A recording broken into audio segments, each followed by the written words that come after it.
Welcome to Influential Sports, where passion meets precision. And I'm your host, Ed, diving deep into the plays, players, and stories shaping the game.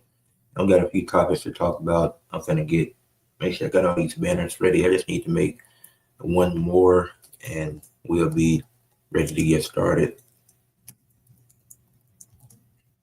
But as you see in the thumbnail, got some TNA coverage since TNA has came back a week earlier than I thought they were, and they did an open fight night special, so that was cool to see.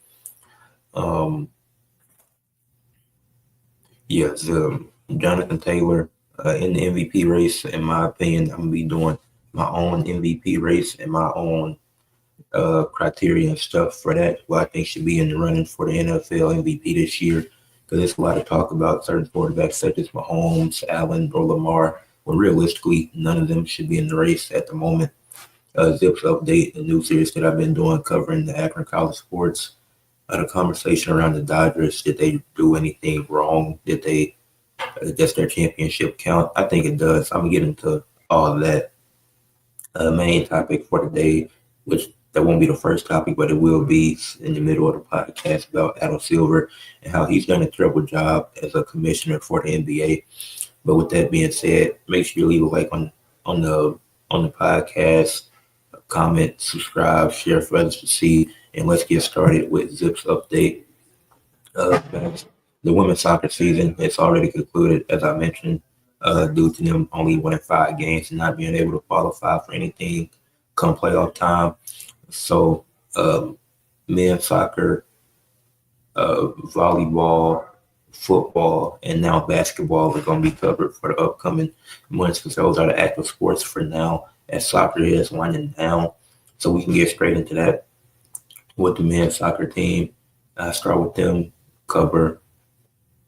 Then I talk about the basketball teams. Then I do volleyball and football.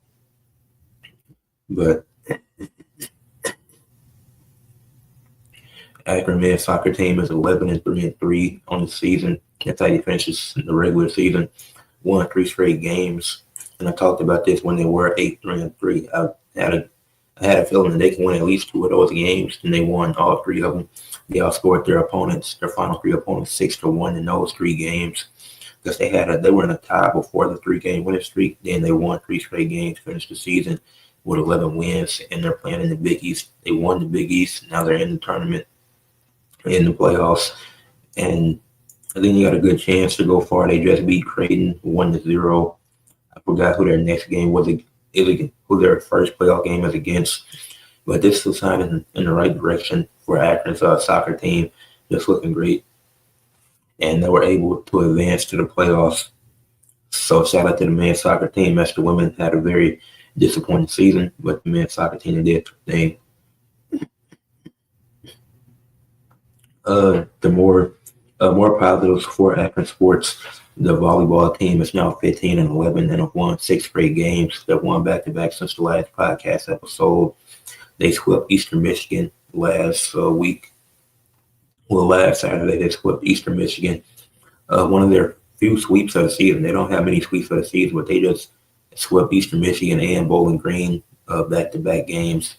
And they've won 6 straight, like I said. To go from 9-11 to 15-11 has been super impressive, and it's been led behind Delaney Gash, who's just looked amazing, and Gabby Brissett. They're doing their thing for Akron, but specifically Delaney Gash. She's been amazing with 10 double-digit kills in both games, having 15 total digs between the 2 games, having double-digit points in both games. This volleyball team, the playoff hopes aren't there yet. It's still a while, ways to go. Well, not a ways to go, but in college volleyball, it's usually 30 games played. So if they could string together a few more wins to end the season, winning 10 in a row might not be. I mean, it's very possible that they can get 3 out of these next, because they played 26 games so far. So if they can finish 18-12, I think that'll position them really well. Obviously, it's going to be tougher to get into the playoffs with the slower start that we had, with the slower start they had. But this is a great way to end the season. I think they just got a few more games, if I'm not mistaken. But I'm excited for it. I'm excited to see what they can do with this. And yeah, they got another game against Bowling Green today, if I'm not mistaken, in Bowling Green. That's where the other game was played. Got back-to-back games because it's usually more back-to-backs to end the season. So just been a up and down season, but they're strung together 6 straight wins. They're looking great. The Akron football team, they're looking good as well. Are now 4-6 and won back-to-back games. Obviously, 4-6 isn't amazing, and was in a 12-game season. They got 2 more games left, and they're not bowl eligible, even if they do get the 6 wins. But 4-6, winning back-to-back games. That's last win was a 44-10 win versus UMass, who's 0-9 on the season now. UMass has been terrible. Their coach is probably gone after this year, even though it's his first. Ben Finley looked pretty solid. Went 12 completions out of 20 attempts, 197 yards, and 2 touchdowns. Now, he was in the game a bit too long. I don't know why the coach kept him in the game when it was pretty much over, and he still just had him there for whatever reason. There was times where it felt like you could have just took him out at this point. There was no need to keep him in the game because it was a blowout. And then Jordan Grant, the running back, 28 carries, 153 yards, and 2 touchdowns.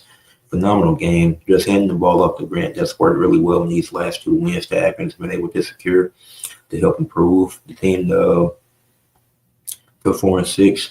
And then Akron, they outscored UMass 30-0 from the second quarter to the fourth quarter.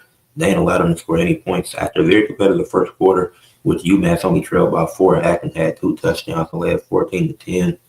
They went on to score 30 straight points and then allowed a single UMass, not even a field goal.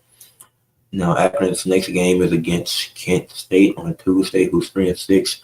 They're one of Akron's biggest rivals, so I think it is Akron's biggest rival.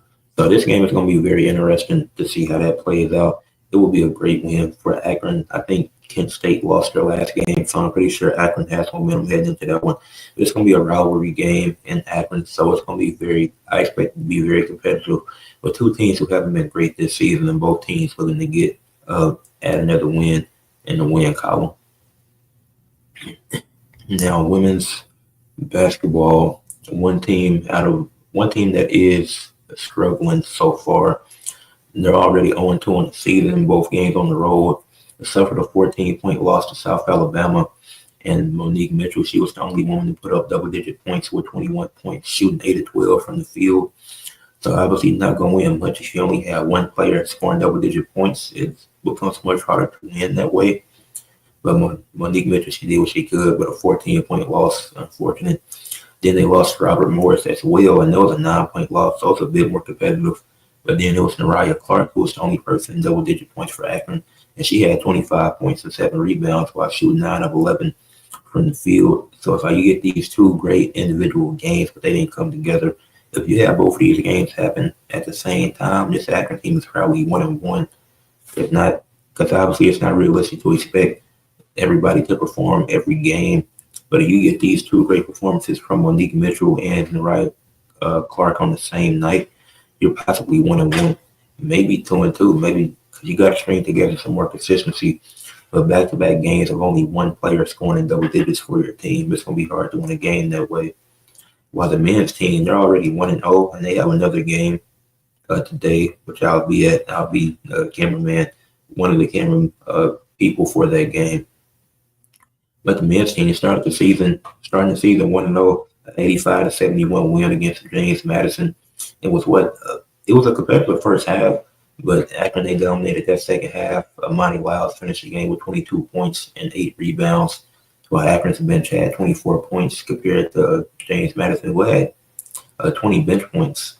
Yeah, Akron had guys come off the bench and get delivered with 24, had multiple guys scoring. JMU, they had a few guys scoring to get them 20 off the bench.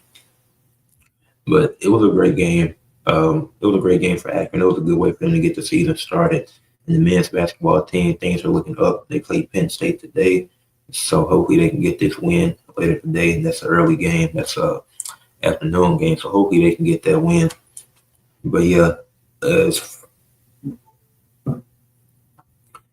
far as the Zips go, they for most of the sports they're looking good. men's basketball, men's soccer, volleyball, football, and yeah, all four of those looking good. Women's basketball not off to a hot start, but but the football team didn't start off too hot either. The volleyball team didn't really start off hot, like they had to train together some stuff to get things going. So it's not over for the women's basketball season, and there's also around 30 games usually, so they have plenty of time to try to get things adjusted and get things together. But yeah, moving on to the next topic, TNA returns, and they return with an open fight night special. They went 3 straight Thursdays without having an episode of Impact following Bound for Glory. They just kind of did interviews and stuff like that, which I get, which is good because that means they're in for a hard reset to get some new things going, to have some more intriguing stuff. And I just uh, cover each thing. I think the most notable thing, and I give this episode with the Open Fight Night Impact Special, I give it a 9 out of 10. But it was a really good, it was an amazing episode. The Kalani Jordan promo I really enjoyed. That was really the only, it was a few other promos, but that was mainly the Open Fight Night to just for open challenges. That's really what that was, or for people to call out rivalries or start feuds, stuff like that. So that was, yeah, I think the Kalani Jordan promo was really good. That she did like a backstage interview. It was a sit down interview, not backstage. It was a sit down interview that Kalani Jordan did, and she called out the stupid logic of Santino putting her in a match with Lei Ching Lee and Jordan Grace, who were two women that she already defeated, and how they did nothing to earn a second opportunity at her TNA Knockouts Championship. And I think in the triple threat, Kalani is going to retain. I don't see Kalani Jordan losing. If she does, I think Jordan Grace takes the pin. I don't see Kalani taking the pin, but I think Kalani Jordan is going to retain. I feel like you had the opportunity to put it on Lei Ching Lee and you missed out on that really twice. So now it feels like you're doing this like, here, just take it. Like, I think the wait is too long at this point. I think she got to rebuild herself to get that second opportunity. And she just started the tag team with Zod Brookside. But Zod Brookside don't really feel a way about that. That's what I'm not understanding. And Jordan Grace, she left TNA to go to NXT. It's not like Lonnie Jordan's already in NXT, then she won TNA Gold. So it's like, I feel like it's other TNA women that, or even NXT women you can throw at Kalani Jordan. The Jordan Grace feud is cool. I don't have a problem with it. But Jordan Grace going after the Knockouts title don't make sense in my opinion because she left TNA to go to NXT. But the Kalani promo was really good. I've seen both of her promos since she's turned heel officially. I've enjoyed them both. Like, people aren't giving it time to get adjusted to it. I think both promos went really well, especially the second one with the sit-down interview, just her being herself, that she's more prepared than she was during her first title reign when she was North American champion in NXT, and talked about how she isn't going to hand out opportunities, how she's going to make people actually earn it, which makes a lot more sense. Whether she's a heel or a more serious character, she can't do what she did as a babyface because her handed out opportunities is how she lost the title. Because she agreed to a gauntlet match versus Fatal Influence, and that's how she ended up losing the North American title.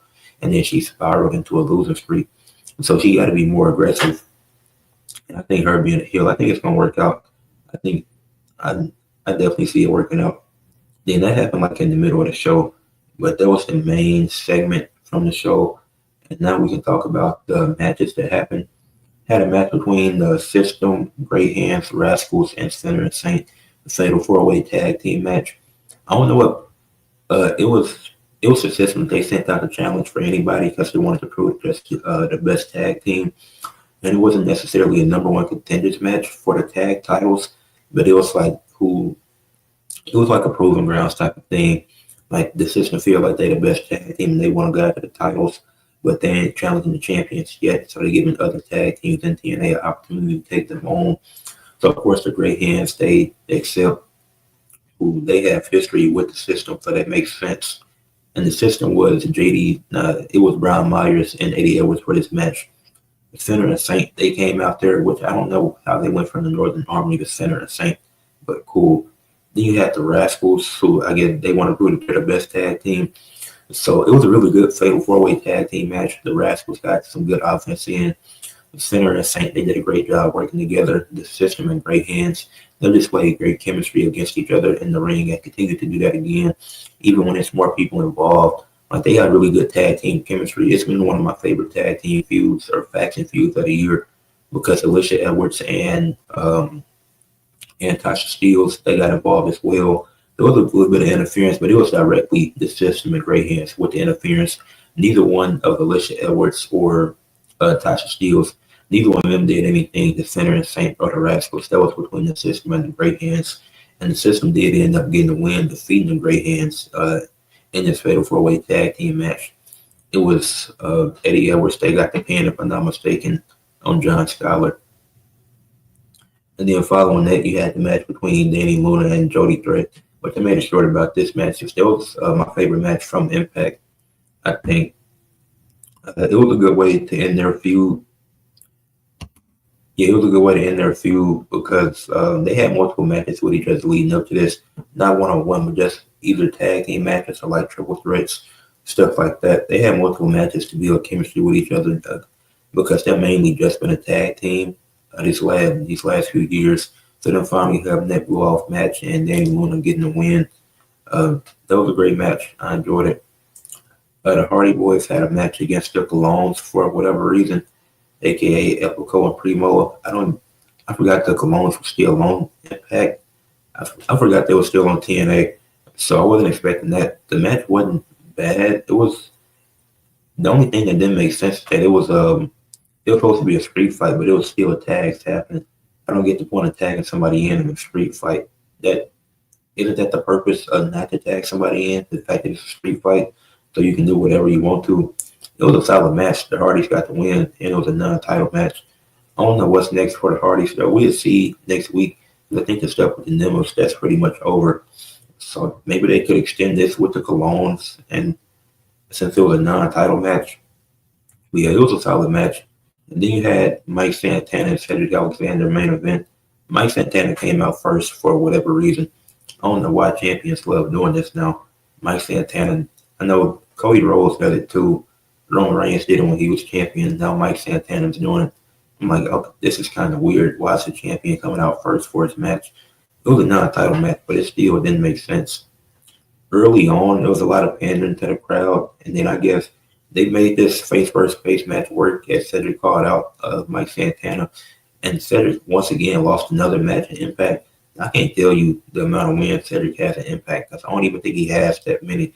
But I know he had at least 4 or 5 losses since coming to TNA. Good match, good main event. Mike Santana won. But I need something more interesting from Mike Santana. The match wasn't bad. It was just a lot of pandering to the crowd early on. But once things got going, the match was actually pretty entertaining. And Mike Santana hit the spinning block for the win. It's pretty obvious he was going to win. But I do want to see Mike Santana feud with like an AJ Francis or something like that. Because they don't really have, there wasn't too many people on this Open Fight Night special. So I'm excited to see what they do for Impact next week. Because Impact is going to be live this upcoming Thursday on the 13th. But the Open Fight Night special, it was pretty entertaining. All right, but let's get to Adam Silver. Adam Silver is a terrible commissioner, and that's most of the reasons why I think the biggest one thing that Adam Silver said this year, which he claims that it was misinterpreted. He said that the NBA is very much a highlights-based sport. I don't think you can interpret that in any way wrongly. I think that's just a stupid statement by a stupid commissioner.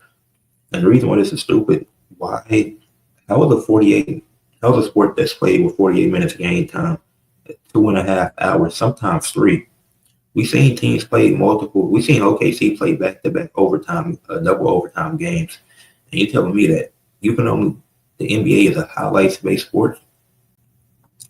The problem with this statement is that when you watch the highlights aren't showing you much. The highlights really just show you the guys that's scoring. The highlights aren't showing you when Rudy Gobert is playing great defense. You aren't seeing that. You're only seeing when he's left on the perimeter with a Steph Curry and he's getting cooked. You're telling me Rudy Gobert is supposed to stop Steph Curry on the perimeter? That's not supposed to happen. Rudy Gobert really shouldn't be out the paint most of the time. The only time you see defense in highlights is mainly with Wemby. That's the main time you're gonna see defense in the highlights. Like you aren't seeing the value of an OG Anunoby or a Bilal Coulibaly, etc. in these highlights. The NBA is not a highlight-based sport. I don't think highlights really. I don't think that's a way to help fans get introduced to the sport because if you're telling fans that it's a highlight-based sport, you're telling them this. That's all you need to see to know the game. That's not how that works. You can't just watch highlights and know what's going on. That don't make sense to me. If you're only watching highlights, you're seeing a very small portion. You're seeing a 10-minute highlight clip and about 3 to 3.5 minutes per each quarter out of 12-minute quarters. You aren't seeing much. You might not see the amazing playmaking from Tyrese Halliburton. The way people talk about Tyrese Halliburton really depends on if are they watching the full games or if they're just watching the highlights. Because Tyrese Halliburton is a top 3 playmaker in the league, but is the highlights going to show you that? No, you're more likely to see that in the game with the way that he sets up his teammates. Because if he has a 20 assists, I'm pretty sure he's had 20 assists a game before, but you aren't going to see all those 20 assists in the highlights. The way that Cam Thomas is talked about, Cam Thomas is a good scorer, and he's out for a few weeks, some prayers up to him. But what more is Cam Thomas bringing to the table that aside from his scoring, he's not bringing much to the table. A lot of people talk about Trae Young and LaMelo in the same light as if all they do is chuck up shots. They're both amazing playmakers. They're much better playmakers than what Cam Thomas is, and you're getting good rebounding from LaMelo. They're bringing more to the table than Cam Thomas. But will the highlight show you that? Can the highlight show you what Jared Vanderbilt is doing defensively? That statement doesn't make sense to me by Adam Silver. I don't know why he would publicly say that the NBA is a highlight sport. In what sport? Name me a sport where you can learn the game by just watching highlights. It's no sport where you can say, oh, it's just a highlight sport. Because in the NFL, go to the NFL's pages or go to the college football pages to check out the highlights of the games. They're missing some of the touchdowns. They're missing some of the field goals. You will see the score be 38-20, and then it's 38-25 2 seconds later, and you don't know how they got those 5 points. You didn't see a field goal and a safety they just had. You just got to know that, oh, they had a field goal and a safety. You can't get that from the highlights because the highlight is so short. Even the World Series, the Game 7, it was 11 innings played. It was around 3. It was a 3-hour plus game. That highlight clip was only 38 minutes. There's not still, even despite it being 38 minutes, that entire thing it's post-game, it's interviews within that, it's pre-game stuff. So probably around 30, and then you have the replays. So it's like you're not getting much from just watching highlights. You would never truly know a sport by just watching the highlights. You can't tell me that's anything. Any sport is a highlight sport, whether that's hockey, basketball, football, baseball, etc. You can't tell me that's a highlight sport. Even with wrestling, if there's a 10-minute promo, and I'm going to use AEW for example. If there's a 10-minute promo on AEW to open the show and you're seeing it on TBS when it's on TV, and somebody that didn't catch the show, they want to catch back up on it, but they don't know where to go, so they go to YouTube. If they see a 2-minute clip of the promo, how are they supposed to gauge what the promo was like? How are they supposed to actually catch up on the promo? They only seen 20% of it. They only seen a small portion, so how can you catch? So that don't make sense to me. That's just number one with Adam Silver. Second thing with Adam Silver, in 2015, this was his second year as commissioner. He said that he was going to improve the schedule by having less back-to-backs. You're going to improve the schedule by having less back-to-backs, but in 2025, 10 years after you said that, actually forget this year. What about last year when the 76ers had 16 back-to-backs? That's normal? What? Now let's go to this year. The Warriors and OKC played 5 games in the first week. I'm not talking about from the first Tuesday of the season to the second Tuesday of the season. OKC and the Warriors were the only teams to play 5 games in 7 days. The Warriors and OKC had they had multiple back-to-backs to start the season. How are you cutting down on back-to-backs when teams are playing back-to-backs the first week of the season? These were the only 2 teams like this. I'm pretty sure this is illegal. I don't think you can work your employees like this. But the Warriors and OKC were the only 2 teams to play 5 games in 7 days to start the season. But 10 years ago, you said you're cutting down on back-to-backs. And then last season, the Clippers and 76ers, they had hella back-to-backs. And that's ironic knowing that they have Embiid on the Sixers and Kawhi on the Clippers, and those two teams ironically just had the most back-to-backs. Is that supposed to help them? I don't see how. Because it's not like you just don't want these players playing. Like for Embiid, I get it at this stage in his career, him not playing back-to-backs, it makes sense. And then Kawhi, he's been pretty much healthy this season. I know he's missed 2 games, but for the most part, he's played in the back-to-backs. I think the Clippers have one to start the season. But it gets to a point where this is pretty obvious that these are false promises, these are lies, and Adam Silver don't really care about what he's doing. Because 10 years ago, you said you would cut down on back-to-backs, and the number of back-to-backs stayed the same 10 years later. And then 11 years later, you have two teams playing 5 games in 7 days. Nobody else has done that. Issue number 3, the play-in tournament. The play-in tournament is the dumbest thing the NBA could have added because that defeats the purpose of you being the 8th seed. There's no reason why a 10th seed should have a shot at going to the playoffs. At the end of the day, you don't play to lose. You play to win the game. This doesn't help. You're telling me, oh, we added to play in so we can avoid tanking. The Hawks won 41 games and got the first overall pick. The Rockets won 41 games and got the second overall pick when they got Reed Shepherd, the second or third. So you're telling me the Hawks were actually in the playoffs when they got that pick to give Zachary Ricochet. They were either in the playoffs, they were in the play-in. They were somewhere between 7 through 10. They won the lottery and got the first overall pick. So you tell me you add the play-in to help with tanking, but the Mavs were just a few games out the play-in. They trade Luka and now they magically get Cooper Flag. They just get the first pick. Do y'all not see the consistent theme with the idiotic logic of, oh, we added the play-in so it could help with tanking? It doesn't matter. Some of these teams are just genuinely trash. Some might be. There's no point of tanking when you see, oh, the Mavs they won 39 games and they got the first pick. What? Since when has a 39-win team got the first overall pick? It don't make sense. Or had the Pelicans got the 4th pick right after trading Anthony Davis. They won like 34 games that year. They didn't have the least amount of wins. They traded AD, then boom, they get the first pick. They get Zion Williamson. But this is supposed to help with tanking. The Hawks, Rockets, Mavs, Pelicans, these are all teams that got top 5 picks while winning at least 30 games. It doesn't matter if a team is tanked or not. It's not a guarantee that they're getting the pick, which is why tanking has always been stupid and always will be. It's not a guarantee, especially when you make the odds what they are now. It's no point in tanking because there's no guarantee. But back to the point of the play-in tournament that I was making.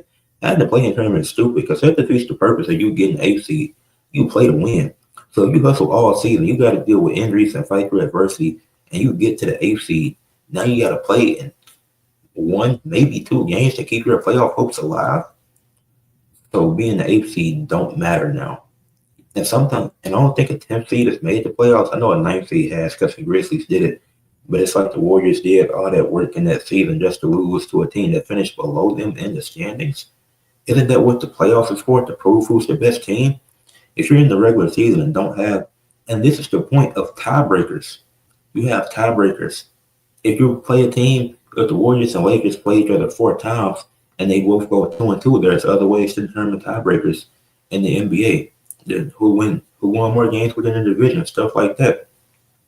Or if the Lakers go 3-1 versus, let's just say the Lakers and Warriors finish 7th and 8th. I think this happened was that 2023? What, the Warriors might have been 8th. I'm not. But let's just say in this season, for example, the Warriors and Lakers, they finished 7th and 8th. Let's say the Warriors go 3-1 against the Lakers. I'm gonna say the Warriors win since they got the first win already. Let's say they go 3-1. Or let's say they 8th and 9th. They 3-1. The Warriors won, and I imagine this scenario. You have 2 teams. You have the Lakers and Warriors who are both 41 and 41. They're 8th and 9th. What's the logic behind them playing in the play-in when the Warriors beat them 3 times in the regular season and the Lakers only won once? Even if it's split 2-2, you have multiple tie-breaking scenarios, but you still had a play-in tournament, which there's no logic behind it. There's no logic behind doing a play-in tournament. because you have tiebreaker scenarios to determine, oh, who's better if these two teams have the same record. You don't need an extra tournament to do that. It's just it's more postseason games and it's more money. It doesn't make the product better because it doesn't help the fact that the Wizards still suck. The Wizards are 1-8. This play-in tournament still means they suck. They made it one time. It was with Westbrook. After that, the team has been garbage. It's not changing the fact that the Washington Wizards suck. The Utah Jazz haven't been great. Chauncey Billups, never mind. But yeah, the play-in tournament has not been helpful at all. Another tournament that means nothing, the in-season tournament, and this is all just to have a few games in Vegas. If you want a Vegas expansion team, just make it happen. You don't got to add an in-season tournament that serves no purpose. Like, you want these full courts. Why not make these teams permanent courts for the season? Some of these courts are actually pretty cool. Like, we're not trying to look at these for just 2 games, for just a few games within the season. Like, some of these courts are really cool. It'd be nice to see some of the courts be more than just what it is. Even if it don't gotta be the extravagant colors, but at least a little more effort with the courts. It'd be fun to see. Like, it's people that enjoy these courts, but it's like you're spending more revenue by doing that anyways. You're spending more money. And then you got the Final Fours in Vegas, and then the championships in Vegas, which is an extra game that don't even matter. So it's like, imagine you're the 8th seed, and then you win. Imagine you win the play-in tournament. In-season tournament. Then you have to be in the play-in as the 10th seed. And that's 3 extra games that you shouldn't be playing. So you could be playing 86 games before the playoffs even start. The regular season is 82 games. It needs to stay that way. This in-season tournament doesn't need to exist. It serves no purpose. It hasn't done anything, really. It's like the Lakers, they won it the first year and they went to the conference finals. They didn't go to obviously you had to win to get to where you at when it comes to playoff seeding. But them winning that tournament didn't give them momentum. They got swept in the conference finals. So what momentum did it give them? The Pacers won it. Then the Pacers won it last year, if I'm not mistaken. Then they lost in 7 in the finals, and Halliburton got injured. It's like, was it a tournament happened or not? I don't think it had an effect on how far the Lakers and Pacers got in the playoffs. I don't think it mattered. And then this season, we'll see what happens. The Trailblazers could win the play-in tournament, and they could be 6 in the Western Conference and lose in the first round. I don't think the in-season tournament, it don't matter. You got these 2 different tournaments going on that serve no purpose. Fifth issue with Adam Silver. This has been a pretty long rant. The Ja Morant situation. Ja Morant has this image and narrative painted around him based off one mistake when he flashed a gun on live. I talked about this in my Ja Morant video. That was stupid, yes. But aside from that, Ja Morant ain't really did nothing crazy. He got fined $75,000 for a gun gesture. When I just seen Quentin Grimes do the same thing after the game winner, nothing happened to him. I seen Dyson Daniels do the same thing last season against the Pelicans, directed at the Pelicans bench. But people want to claim that, it's different. Since when is a gun gesture different? Because Ja Morant already apologized about the live. He knew that he messed up and he was in the wrong. Like, he took accountability for that. But it's different when Dyson Daniels does it, when he's directly doing it to the Pelicans bench. Like, okay, that's your former team, but so that justifies you doing a gun gesture and nothing happening? You know how many players did a gun gesture before Ja Morant entered the league? Have we not seen LeBron do a gun gesture in the past before Ja was in the league? Have we not seen other players do it? Like, Ja Morant, this only happens with Ja because of the one situation, which is really stupid that one situation is really painting this entire narrative around Ja, that he's a thug and he's just that. When that's really not the case, it's really stupid. But if it wasn't a problem until Ja came into that whole situation. But Dyson Daniels and Quentin Grimes, they did the same thing. Dyson Daniels can do this at the bench, and that's not a problem. Directly at the Pelicans bench. Quentin Grimes can do this after hitting the game winner. That's not a problem. Okay. Then I don't see how they don't get fined for that. If you're finding one player for a specific thing, fine the other players for the same thing. The same thing with ejections and suspensions. If Desmond Bain, if Draymond Green did what Desmond Bain did, he's probably getting charged with attempted murder. He would have been suspended for a few games. It's really about reputation, which is stupid. Like that needs to be the same for everybody. Like treat everybody equally. Like you gonna find job for a gun gesture, fine Quentin Grimes, fine Dyson Daniels for doing it as well. Don't change it just because it's not Ja Morant now. Just because they don't have history. Dyson Daniels is doing it directly at the bench. He's doing it directly at the bench. But it's his former team and he's cooking them, so that's allowed, right? No, it don't work like that. That don't make sense.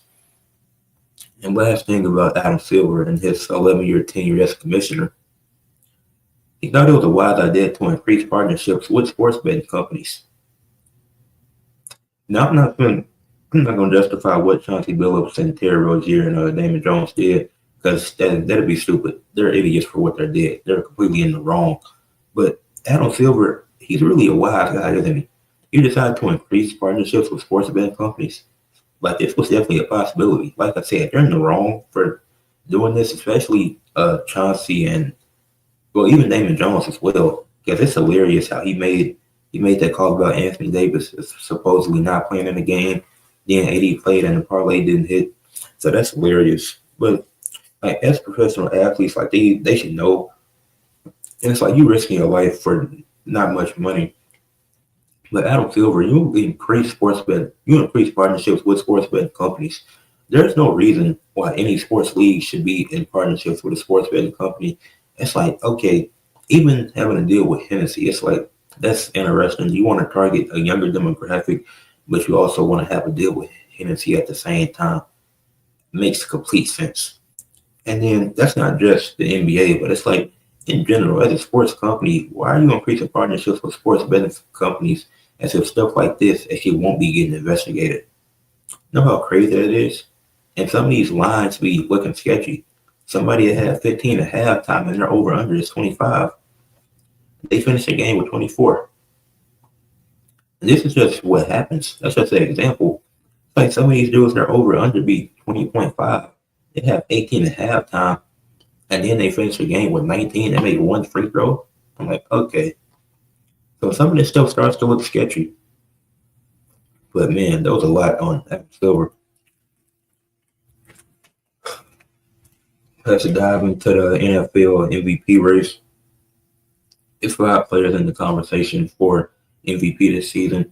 And I don't think it can't be Lamar Jackson. He's missed too many games at this point. Can't be Josh Allen. The Bills aren't looking that.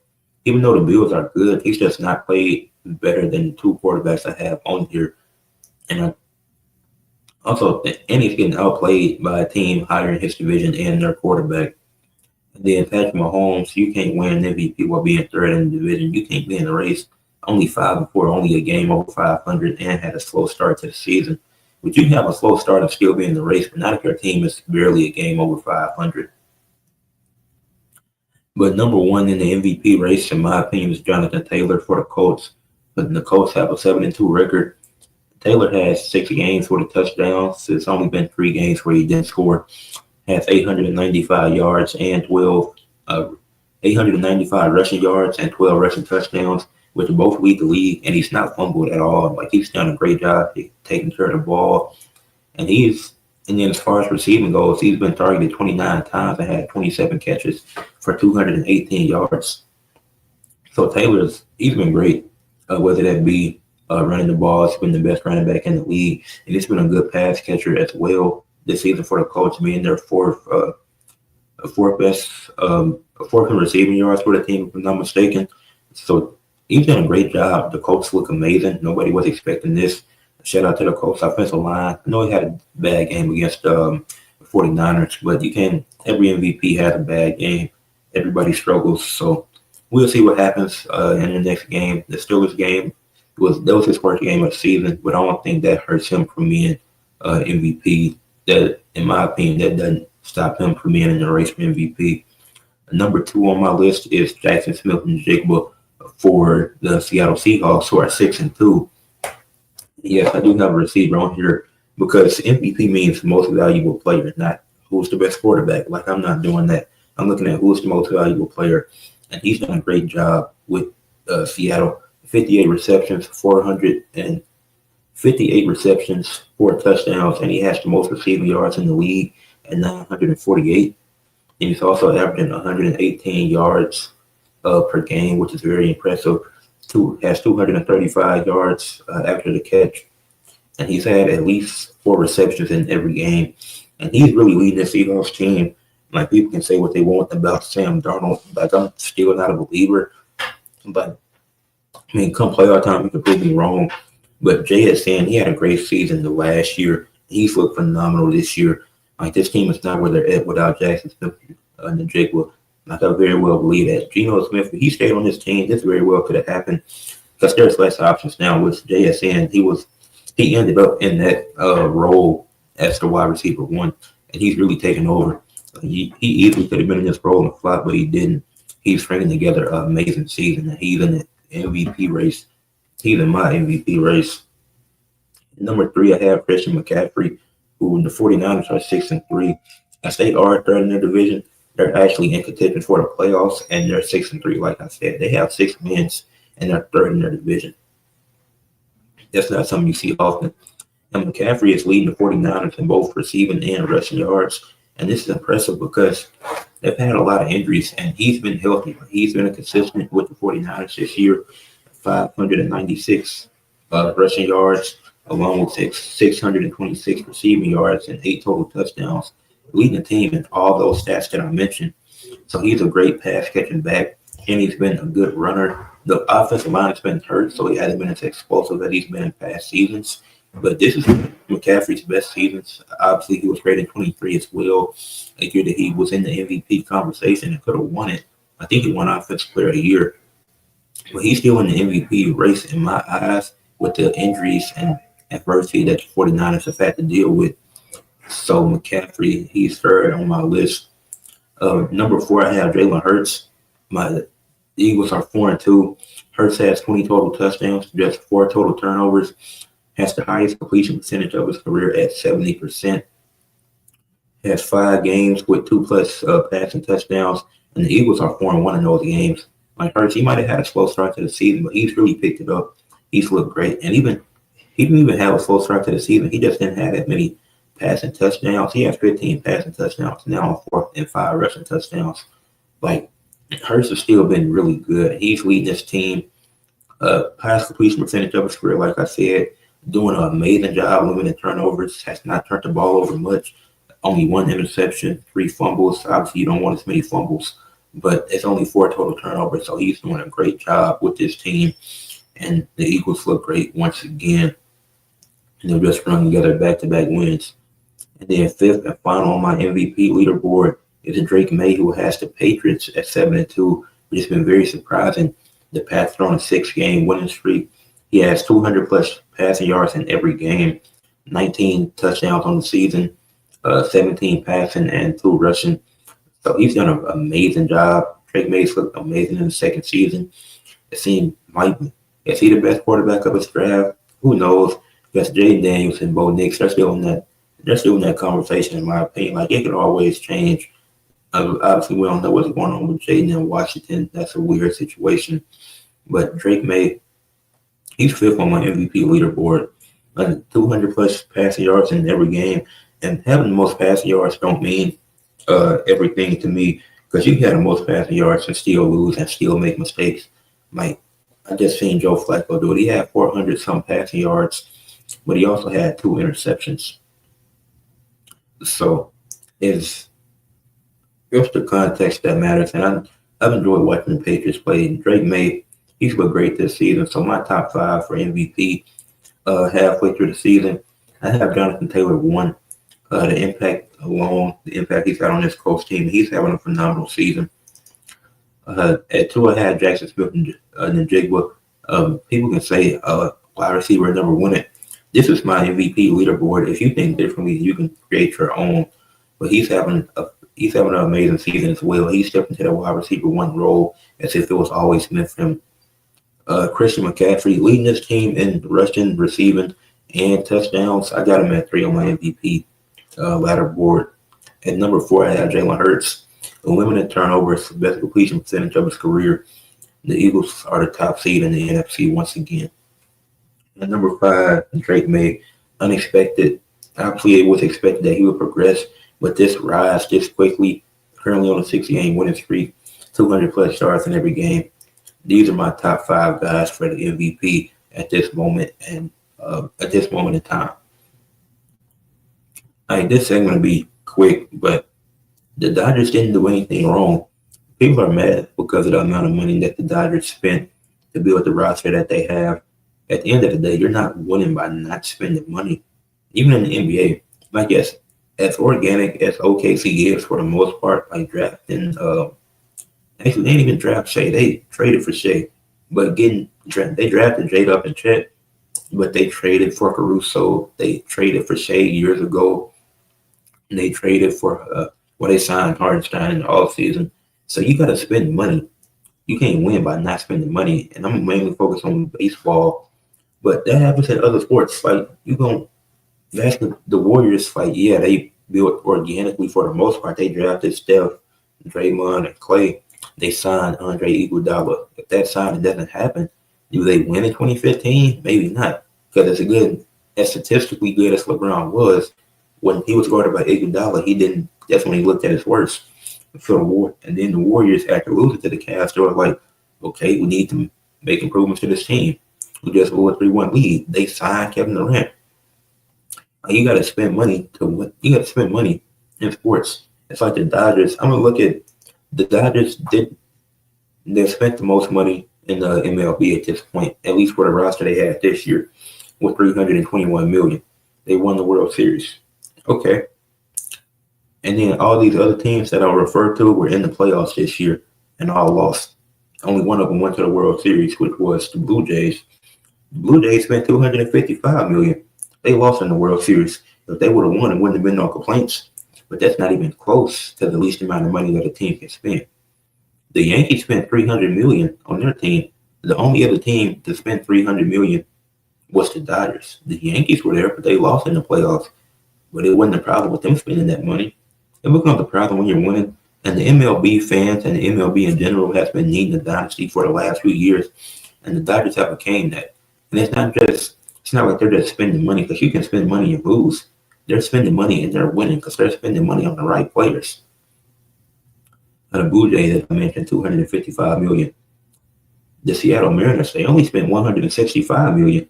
And they were one game away from going to the World Series. You know who they played? The Blue Jays, who spent a hell of a lot more money than they did. But it wasn't a problem when the Mariners lost. The Brewers, they only spent $117 million. They're pretty cheap team. They spend a bit more, they might be able to win. And they did get swept by the Dodgers. The Dodgers just out-talented them. But also Milwaukee is a smaller market. And so it's not something crazy that they only spent that much. It's a smaller market, so that's not surprising. But they're an example of a team that made the playoffs with not having to spend a lot of money. So they can spend a bit more money. Let's just say they get to $200 million, say at 117. Now they can, and not just spending money, but spending money for the right pieces that fit the team. And if those right pieces come at the price of, let's say they spend 50 million, they had 167, they right where the Mariners at, around there. They could probably go on a deeper run. They just got to spend money on the right pieces. Like I said, they haven't spent much, but they still went to the playoffs and now they did get swept, but they had a decent showing. It wasn't in their first round matchup. And then the Philadelphia Phillies, who another playoff team that lost, spent $284 million. They spent more than the team that was runners up in the World Series. They spent more than the Blue Jays. But nobody complained about that. Like at the end of the day, like these teams, no team is really built organically. The last team that was really built organic, actually, if you look at take the year that Bill Russell was drafted, he was drafted by the St. Louis Hawks. And the Celtics made the call. They wanted Bill Russell. They made a trade to get Bill Russell. Even the Celtics, they made that trade to get Bill Russell. If they don't make that call, the Celtics dynasty, their legacy might look completely different now. Who knows if the Celtics stay in Boston all this time if they don't get Bill Russell? Because they might not have those 11 rings. Like, no team is really built organically. Like, yeah, there's pieces you'll get organically, but you still have to spend money. You can't just not spend money to win as a franchise in sports. Like I said, the Warriors, their top three guys, they drafted them. But that fourth piece in that 2015 finals was Andre Iguodala, who won Finals MVP, who played great defense on LeBron. They had to spend money to get him. Even if it's not a lot, you still got to spend money to win in sports. You can't just not spend money and expect to win. OKC had to spend money. It might not have been a lot. They had to spend money in the offseason to make moves. Why do you think the Timberwolves can't win?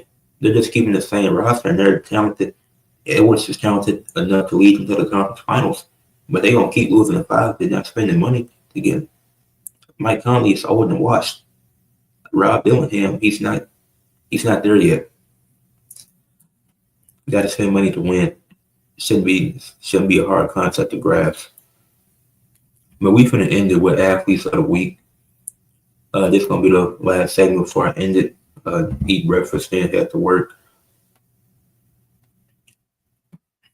But for athletes of the week, I'm gonna start with women's college basketball.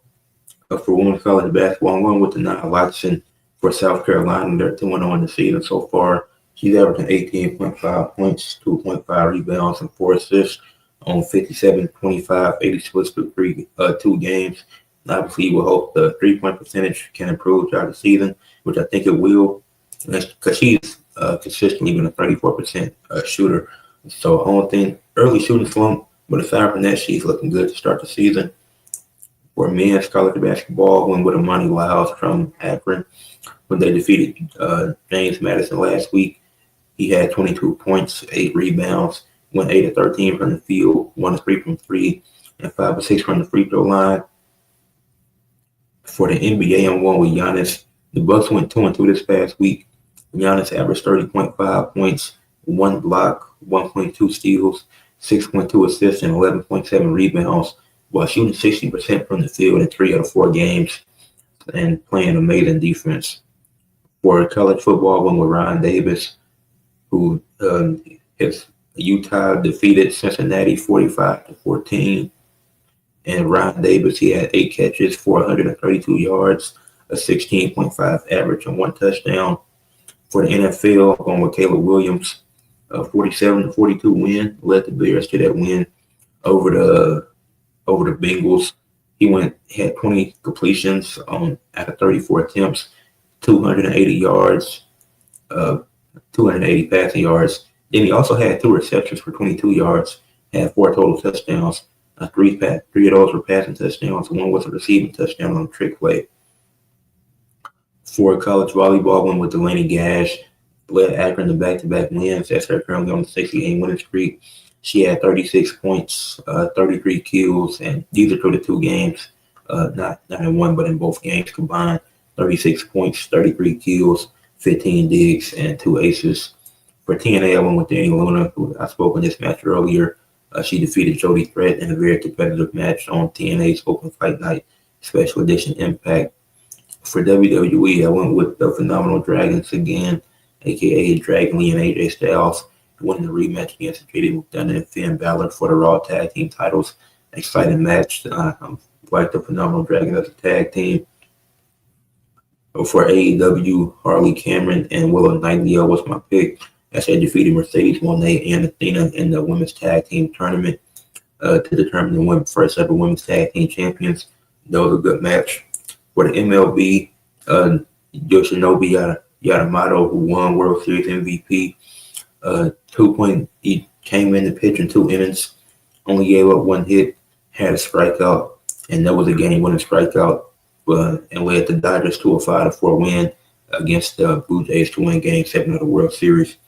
And to conclude, for the NHL, Noah Dobson, even though Montreal went 1-2 this week, he had 3 assists, 6 blocks, and a +3. So a good week for Noah Dobson on the Montreal Canadiens. And that's going to wrap it up for Weekly Sports Talk with Ed, episode 71. If anybody's just tuned in now, make sure you like from the beginning.